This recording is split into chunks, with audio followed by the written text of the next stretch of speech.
Assalamualaikum warahmatullahi wabarakatuh.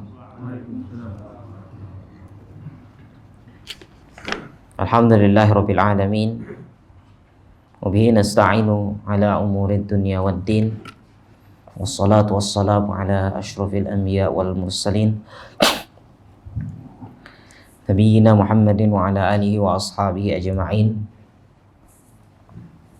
Amma ba'du, rabbi shrah li sadri wa yassir li amri wahlul 'uqdatam min lisani yafqahu qawli.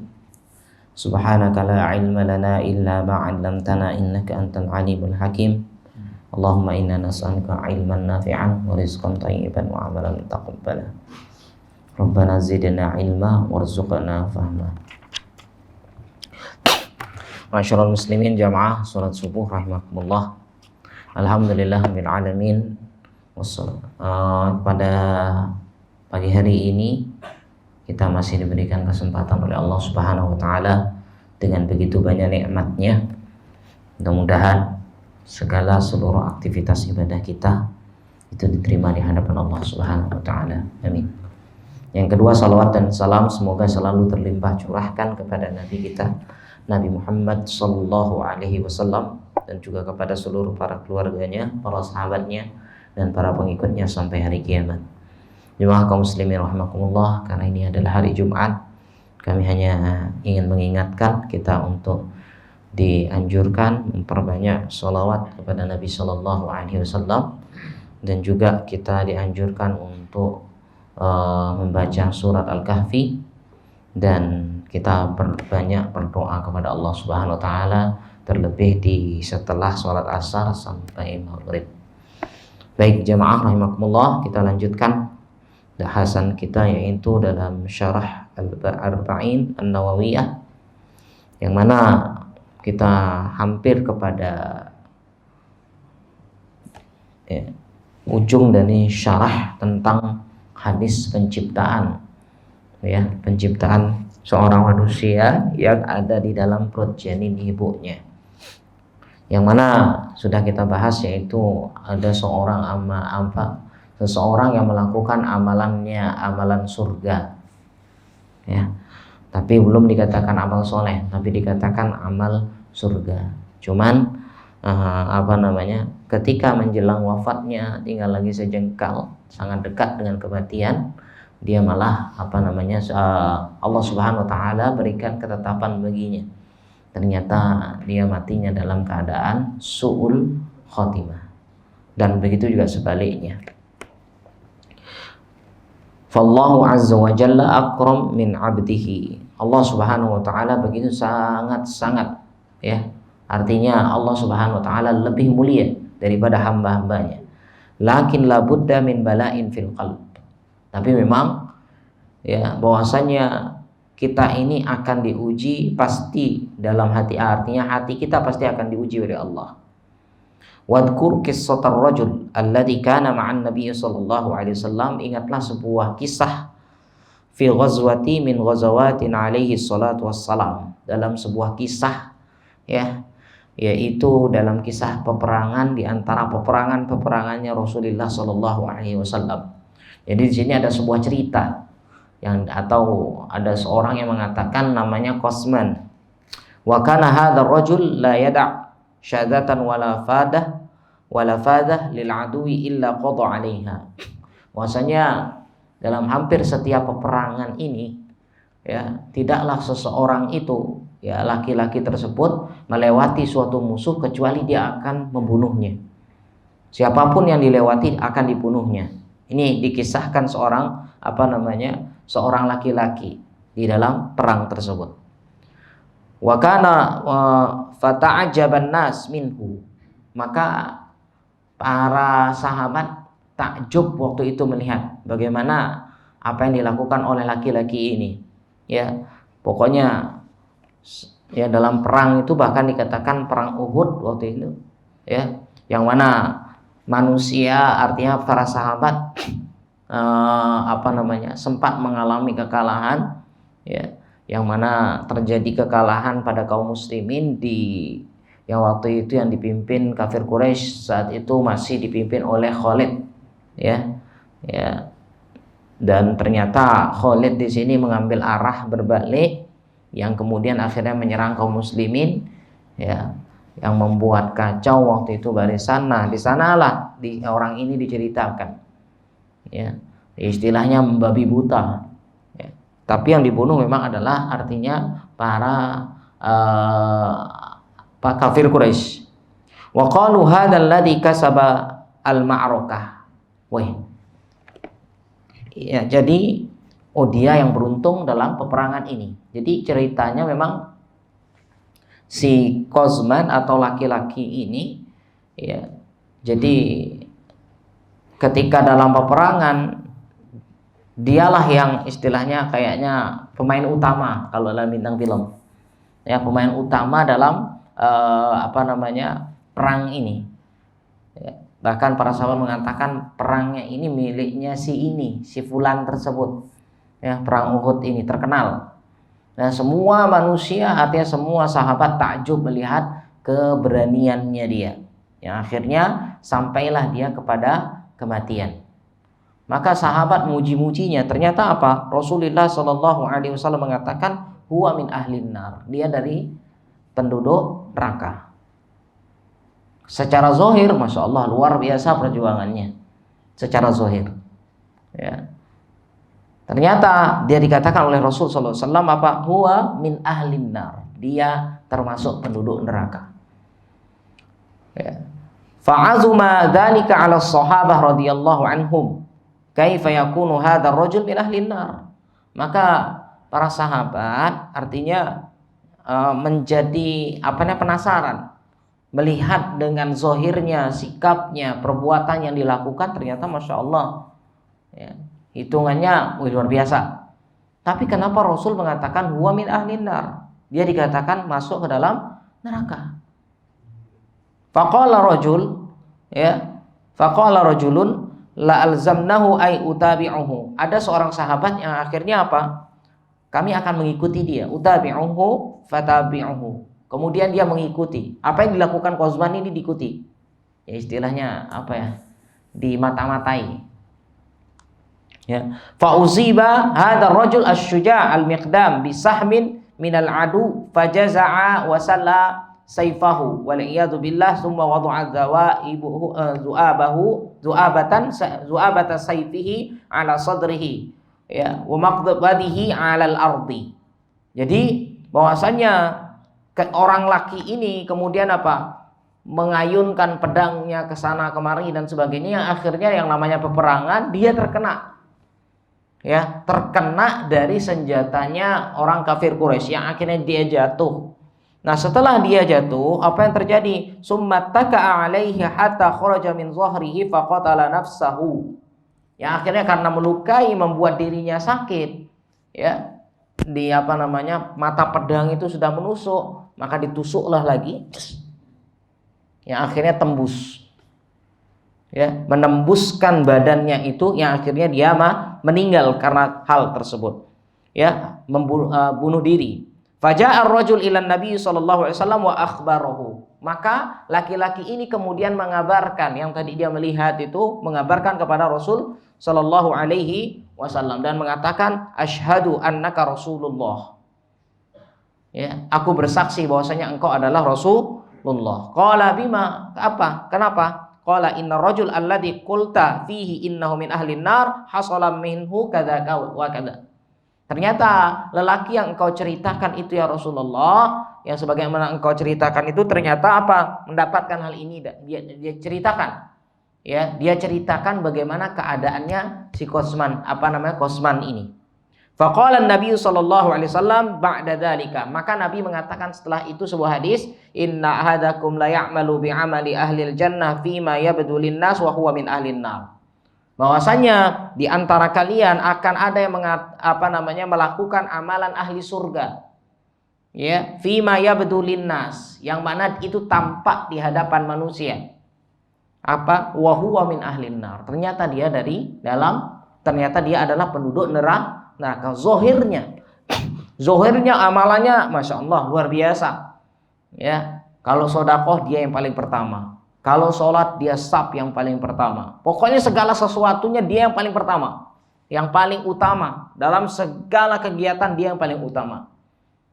Ya, dilihat secara zahirnya, ternyata Rasul sallallahu alaihi wasallam mengatakan huwa min ahlin nar. Dia adalah termasuk dari golongan neraka. Wal iyadu billah.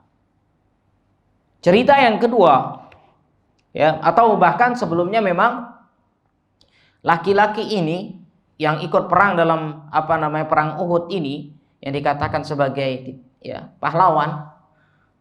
Ternyata Rasul sallallahu alaihi wasallam dalam riwayat yang lain mengatakan dia sudah berniat yang lain sejak awal peperangan waktu itu, perang Uhud. Perang Uhud ini kan adalah perang balas dendam. Ya, balas dendam yaitu kekalahan kafir Quraisy dalam perang Badar. Nah, seseorang ini atau seorang laki-laki ini yang ikut perang ini sejak awal dia niatnya sudah beda. Niatnya itu bukan karena agama. Dia sendiri mengatakan, Rasul SAW mengatakan, orang ini sejak awal sudah mengatakan, aku berperang bukan karena agamaku, tapi aku berperang lantaran ingin membela kehormatan Madinah, kehormatan kaumku. Ya. Jadi niatannya dia ikut perang bukan karena li'i'la'i kalimatillah, tapi yang dia lakukan adalah dalam rangka untuk apa?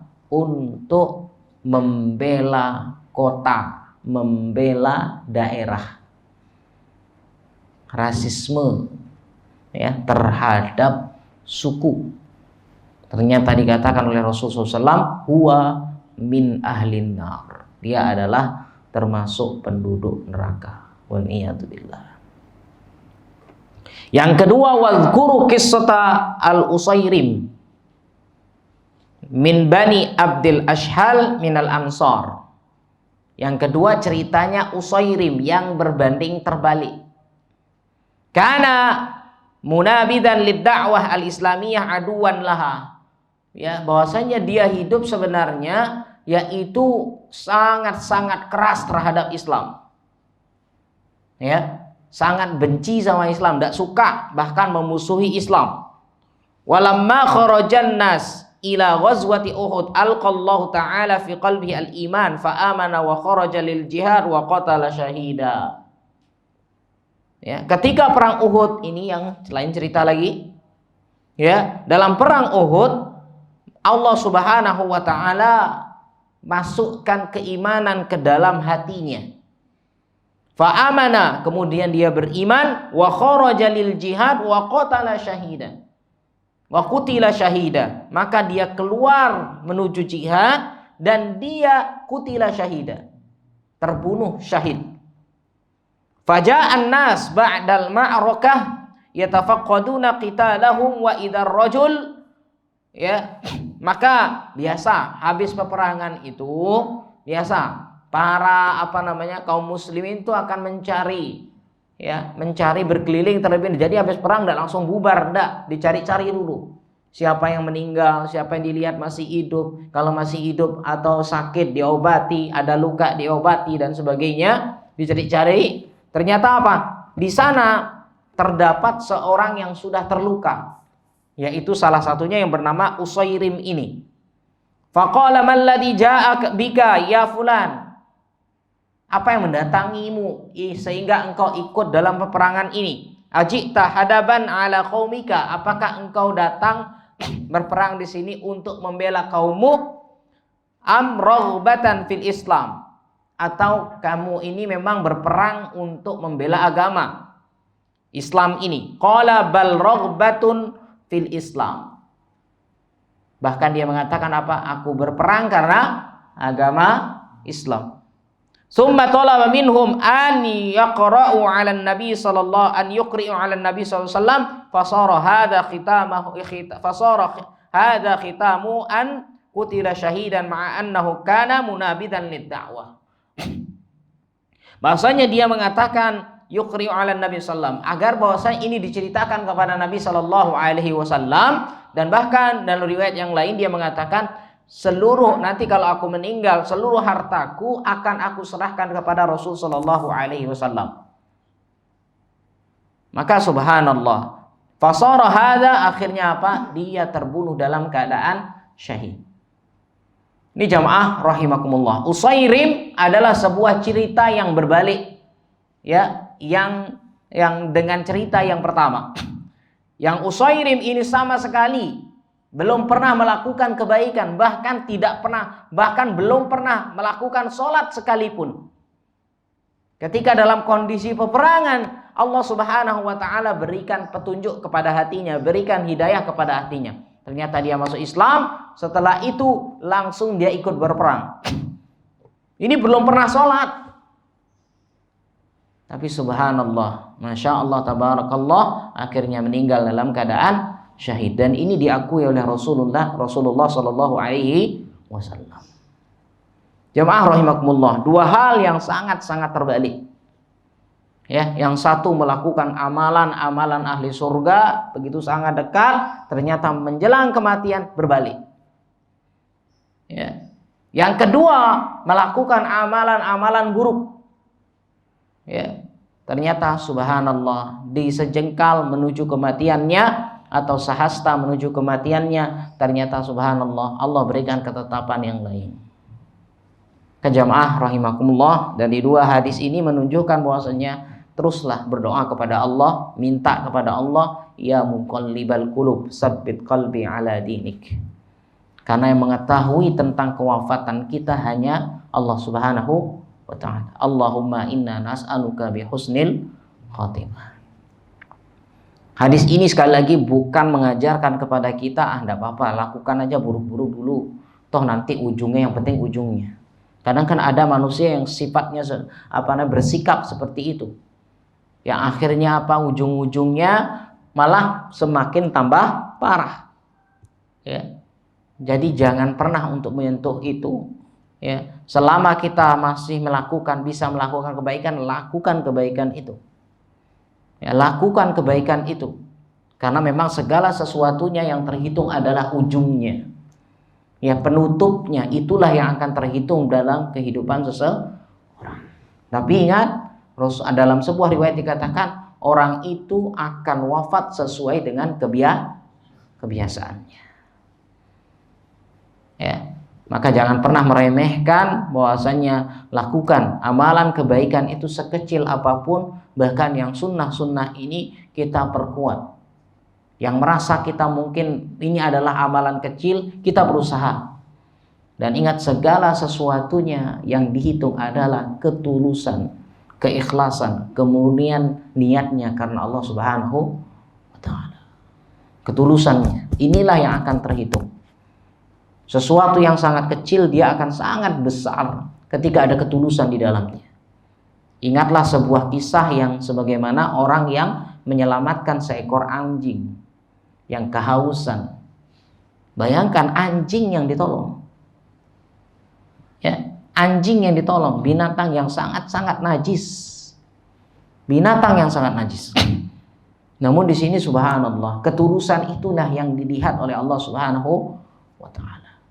Maka ketulusan ini ketika kecil amalannya, dia akan terasa besar. Akan terasa besar. Ya, yang kecil saja akan terasa besar, apalagi yang memang sudah besar, tambah besar. Beda, dan begitu juga sebaliknya. Sesuatu yang sangat besar tapi ketika tidak ada ketulusan di dalamnya, dia akan terhapus. Yang dinamakan dengan riya, sum'ah dan sebagainya. Dia akan terhapus. Walaupun bagaimana besarnya, dia akan terhapus. Maka ketulusan dalam amal inilah yang kita usahakan. Segala sesuatunya ingat, niatkan hanya untuk menggapai ridhonya Allah Subhanahu wa ta'ala. Sehingga kita tidak sia-sia. Kita tidak sia-sia apapun itu. Ya. Ma'asyiral muslimin rahimakumullah. Maka min fawaid hadzal hadis. Apa? Ya, apa faedah atau artinya apa poin-poin penting yang bisa kita dapatkan dalam hadis ini? Hadis keempat ini. Yang pertama, husni uslubi Abdullah bin Mas'udin radhiyallahu anhu. Bagusnya literasi. Ya, literasinya Abdullah bin Mas'ud. Wa kalimatuhu ka'annama takhruju min mishkatin nubuwah. Kalimat yang dia ucapkan seakan-akan itu keluar dari lampu, lentera kenabian. Kalimatun azbah, ya, muhadzabah, kalimat yang sangat menarik, kalimat yang sangat luar biasa. Kenapa? Sering kita mendapatkan sebuah muqaddimah ketika ceramah, shadiqul masduq. Shadiq, orang yang jujur, masduq, semua perkataannya akan diterima. Beliau sendiri mengatakan Rasul itu adalah shadiqul masduq.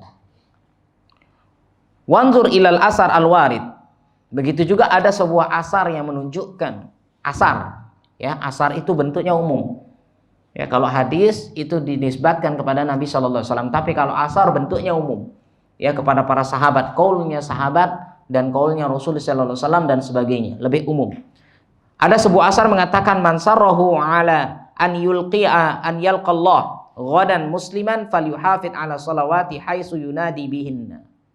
Barang siapa yang ingin nanti bertemu kepada Allah Subhanahu wa taala besok, musliman, dia bertemu, ingin berharap bertemunya kepada Allah dengan keadaan muslim, maka falyuhafiz, maka jagalah ala hadhihi sholawat, salat ini, haitsu yunada bihinna, di mana saat itu dia dipanggil. Ini adalah perkataan asar, sekali lagi adalah perkataan asar, qaulnya Ibnu Mas'ud. Jadi, tapi kalau lihat perkataan seperti siapa yang ingin ini harus lakukan ini, siapa yang ingin ini lakukan ini. Ini kan seperti qaulnya Nabi Shallallahu alaihi wasallam. Makanya dikatakan kamishkatin nubuwah. Seperti seakan-akan ini adalah lentera, seakan-akan lampu dari Nabi Shallallahu alaihi wasallam, seakan-akan seperti Rasulullah Shallallahu alaihi wasallam. Ya. Kemudian yang selanjutnya, annahu yanbaghi lil insan an yu'akkada al khabar alladhi yahtajun nas ila tauqidihi bi ay nau'un min anwa'i tauqidat. Bahwasanya ketika seseorang itu berkata, ya, hendaklah dia kalau dalam sesuatu yang sangat-sangat penting ditingkatkan, maksudnya ditakkid, dikuatkan gitu. Bagaimana? Ya, artinya betul. Ya, demi Allah, sumpah itu kan tujuannya untuk taukid, ya, untuk menguatkan. Tetapi ini ingat, sumpah ini adalah yaitu hanya untuk sesuatu yang besar, bukan yang kecil-kecil. Ya. Kemudian yang ketiga, ta'kidul khabar bima yadullu ala sidqihi liqauli Abdullah bin Mas'ud. Bahwasanya beliau juga Abdullah bin Mas'ud di sini menguatkan tentang kabar yang mana bima yadullu ala sidqihi, yang menerangkan tentang kejujurannya. Ya. Kemudian yaitu beliau mengatakan huwas shadiqul masduq. Rasul itu adalah sifatnya shadiq masduq, jujur dan semua masduq dan dapat dipercaya. Annal insan fi batni ummihi yujma'u khalquhu ala hadzal wajh alladhi dzakarahu Nabi sallallahu alaihi wasallam.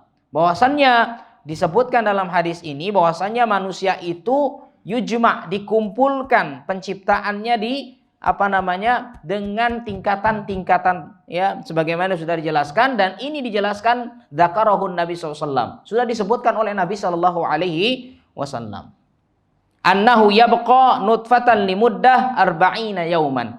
Bahwasanya dia akan yabqa, berada, janin itu berada dalam bentuk nutfah, dalam bentuk setetes air mani. Ya, nanti nutfah limuddah arba'ina yauman, selama 40 hari. Kemudian waqad yaqulu qail, ada sebuah perkataan di sini mengatakan, yaitu hadhihi nutfah hal yajuzu ilqa'uha aw la yajuz. Ketika, ya, kalau bahasa kita ngidam. Ya, ketika seseorang itu baru dikatakan ngidam, berumur, ya, dia hamil dikatakan baru umur 2 minggu sebelum 40 hari. Nah, bagaimana? Ada yang mengatakan, bolehkah janin ini digugurkan? Bukan janin, nutfah ini. Ya. Bolehkah digugurkan? Dzakarul fuqaha, disebutkan oleh fuqaha sebagian rahimahumullah, annahu yajuzu ilqa'uha bidawain mubah. Boleh digugurkan dengan apa? Dengan dawa yang mubah, dengan obat-obatan yang memang obatan ini tidak ada dorornya, tidak ada bahayanya. Qalu li'annahu lam yatakawwan insanan. Kenapa? Karena dia memang belum berbentuk manusia. Ini ingat, sebelum berumur 40 hari. Ya, walam yujad fihi aslul insan wa huwa dam. Dan dia belum terdapat asli bentuknya manusia, yaitu darah itu tuh. Wa qala akharun, ulama yang lain mengatakan la yajuz, tidak boleh menggugurkan meskipun dalam masih bentuk sperma. Lianna Allah Ta'ala, sebagaimana Allah Ta'ala sudah mengatakan, faja'alnahu fi qararin makin. Maka kami jadikan dia pada tempat makin yang sangat-sangat kuat. Ila qadarin ma'lum, sampai kadar yang memang diketahui. Fala yajuzu an natajasaru ala hadzal qarar. Maka kita tidak dibolehkan apa? Yaitu melawan. Ya, membangkang ala hadzal qarar, terhadap penetapan ini. Wa nukhriju al janin minhu, dan kita mengeluarkan janin darinya. Wa hadza aqrab ila shawab. Inilah yang beliau Syekh Shalih Al Utsaimin rahimahullah katakan, inilah yang lebih mendekati kebenaran. Annahu haram. Haram hukumnya menggugurkan janin yang masih yang sebelum 40 hari. Ya, lakinnahu laisa katahrimi ba'da bulughu arba'ata ashhur. Kan tetapi memang beda. Keharamannya tidak sampai keharaman seperti orang yang menggugurkan ketika bayi sudah berumur 4 bulan, 120 hari. Ini dikatakan sebelum 40 hari. Fa idza qaddara annal mar'ah maridat wa khifa 'alaiha, ketika ditakdirkan bahwasanya seorang wanita tersebut, calon ibu tersebut sakit, wa khifa 'alaiha, ada sesuatu yang ditakutkan terjadi sebuah bahaya, fahal yajuzu ilqa hadhihi nutfah, bolehkah dia menggugurkan kalau seperti ini dalam kondisi yang darurat? Na'am yajuz, iya boleh. Tapi di dalam kondisi darurat. Ini medis yang paham. Ya, li'anna ilqa'aha al-an sara daruriyan. Kenapa? Karena penggugurannya saat ini dalam hal darurat. Baik, sedikit saja. Jadi yang kemarin kita bahas, salah satunya kalau kita berbicara tentang ini, tentang janin, yang kemarin kita bahas, artinya yang dibahas oleh para ulama, artinya mereka Majelis Ulama Indonesia yang di Jakarta kemarin itu tentang permasalahan transplantasi rahim, ya, bukan harim, ya, rahim. Transplantasi ini adalah pencangkokan, ya, bagaimana kantong rahim itu, ya, kantong rahim seumpama nih ada 2 wanita A dan B, ya, si A ini subur, ya, si B wanita ini adalah orang yang sangat-sangat, artinya rahimnya lemah, ya, ya, kalau sudah rahimnya lemah ya sudah, berarti dia tidak bisa, susah untuk hamil. Nah, akhirnya ada pencangkokan sekarang, zaman sekarang Masya Allah kan sudah canggih nih, sudah sangat canggih. Jadi yang ini dicabut, si A ini diambil rahimnya, kemudian dipindahkan ke rahimnya yang si B. Ini yang kemarin sempat dibahas, ya. Masya Allah sangat luar biasa memang, ya, untuk saat ini luar biasa. Ya, kalau dulu memang kalau dilihat dari hasilnya ternyata bagaimana, apakah keberhasilannya? Ternyata keberhasilannya untuk saat ini semakin meningkat. Persentasenya semakin meningkat. Ya, jadi banyak yang berhasil tentang transplantasi rahim ini. Ini tapi biasanya memang kemarin ada kasus, jadi seorang ibu dia punya anaknya ini yang perempuan, rahimnya lemah. Sehingga namanya seorang ibu kasihan. Ibunya juga sudah tidak ingin hamil lagi. Ya, maka ya rahimnya si ibu ini dipindahkan kepada ini. Ini yang kemarin dibicarakan. Bagaimana tentang hukum ini? Ya, hukum seperti ini ada namanya hajat syariah. Hajat itu beda dengan darurah. Kalau darurah itu nanti berkenaan dengan nyawa, berkenaan dengan agama, berkenaan dengan kehormatan dan sebagainya. Kalau takutnya terjadi hal-hal yang tidak diinginkan, itu namanya darurat. Kalau hajat, kebutuhan, kalaupun dia tanpa rahim dia akan tetap hidup, itu namanya hajat. Beda. Maka di sini ada hajat syariah. Ketika memang sangat-sangat hajat syariah, ini diperbolehkan. Tapi ini memang syarat-syarat yang sangat ketat. Ya, keberhasilannya, persentasenya harus tinggi. Ini sekarang masya Allah, zaman sekarang luar biasa. Ya, semua bisa transplantasi. Bahkan yang kemarin yang belum dibahas memang transplantasi ginjal. Ya, dari ginjal babi menuju ginjalnya manusia dipindah. Ini zaman masya Allah luar biasa. Ya, bahkan nanti ke depan mungkin akan terjadi transplantasi ini sudah dibahas kemarin tuh, transplantasi kelamin laki-laki, penisnya laki si A dipindah ke B, dicangkok. Ya bisa saja, ini karena kurang besar pindah tidak mungkin kan gitu. Tapi ini nanti berkenaan, sekali lagi ini berkenaan kalau seperti ini Kak, apakah berlaku haram, berlaku mahram apa tidak. Tapi yang baru kemarin kita bahas adalah tentang transplantasi rahim. Nah, ini sangat luar biasa, ada 2 kantong rahim ini, masya Allah. Ya, sangat luas ilmu ini. Ya, semakin kita melihat keluasan kebesaran Allah itu, semakin membuat kita semakin semakin bodoh. Aduh, ternyata ilmu kita ini tidak seberapa.